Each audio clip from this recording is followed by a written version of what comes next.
일본에서 40살이 되었습니다.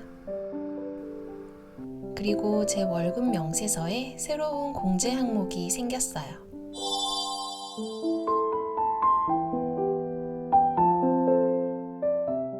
이건 저의 월급 명세서고요. 공제 항목만 보여드리고 있는데 이런저런 곳들에서 제 월급을 많이 가져가셨네요. 그 중에 40살이 되어서 추가된 항목은 이겁니다. 개호보험료라고 써있는데 대충 월급의 1% 정도를 떼이는 것 같아요. 그리고 나이랑은 상관없이 올해죠. 2026년 4월부터 새로 추가되고 있는 세금이 어린이 육아 지원금. 아이 키우시는 분들한테 무언가 혜택이 가겠죠. 그래서 없던 항목이 2개나 늘어났다는 거. 이건 올해 초에 받은 월급 명세서인데 이때는 5개였던 공제 항목이 이렇게 7개로 늘어나 버렸습니다. 연봉은 그대로인데 세금이 늘어나니 실수령액이 줄어드네요. 슬퍼라.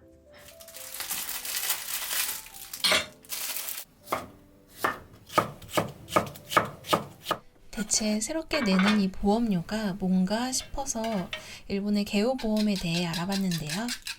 처음엔 새로운 세금 같아서 기분이 좀 그랬는데 알고 보니 한국에서 사회초년생 때부터 쭉 내왔던 장기요양보험료랑 같은 거더라고요.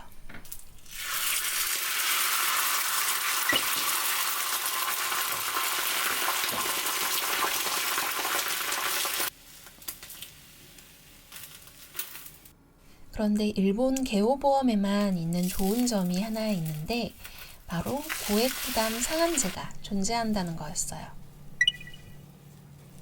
한 달에 약 40만 원? 그 이상을 내가 낼 일이 없는 셈이죠.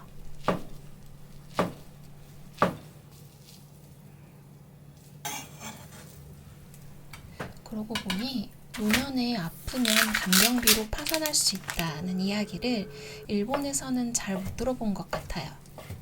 보통은 간병보험도 굳이 가입하지 않는 것 같고요.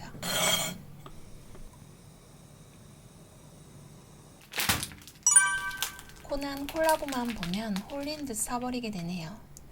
이번에 오토바이 액션이 그렇게 멋있다는데 극장 갈까 말까 고민만 하다가 아직도 못 갔습니다.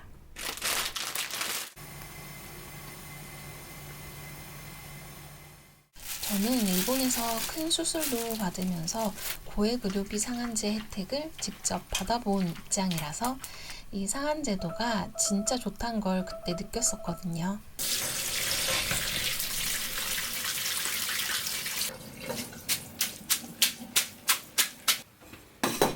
그래서 아마 비슷한 결이라고 생각되는 고액 개호 서비스비에도 왠지 모를 신뢰감이 있어요. 물론 자비부담금을 낼 수 있을 만큼의 노후 자금은 미리 잘 모아놔야겠죠?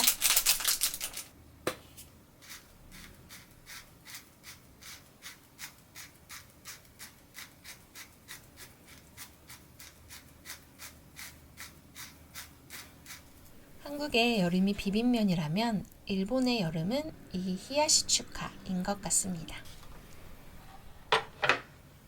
더위에 집 나간 식욕도 되찾아주는 새콤달콤한 맛이에요.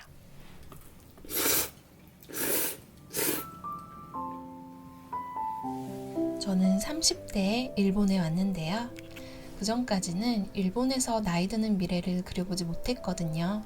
그런데 몇 년만 살아보자고 왔던 일본 생활이 어쩌다 보니 길어지고 어쩌다 보니 결혼도 하고 이제는 진지하게 일본에서의 노후를 준비해야 하는 것 같아요. 그나저나 노후 준비의 핵심은 돈인데 AI 시대에 제 밥벌이가 상당히 위험합니다.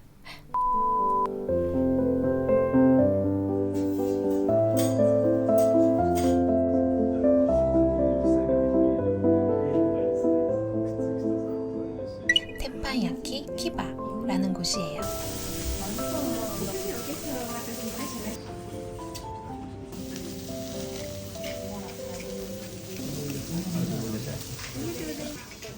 (21층) 스카이트리가 보이는 전망에 평일 런치라면 6,000엔대에 먹을 수 있어서 꽤 가성비 괜찮은 호텔 식당이에요.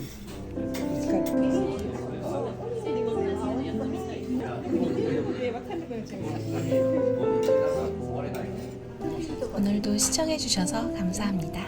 또 놀러오세요.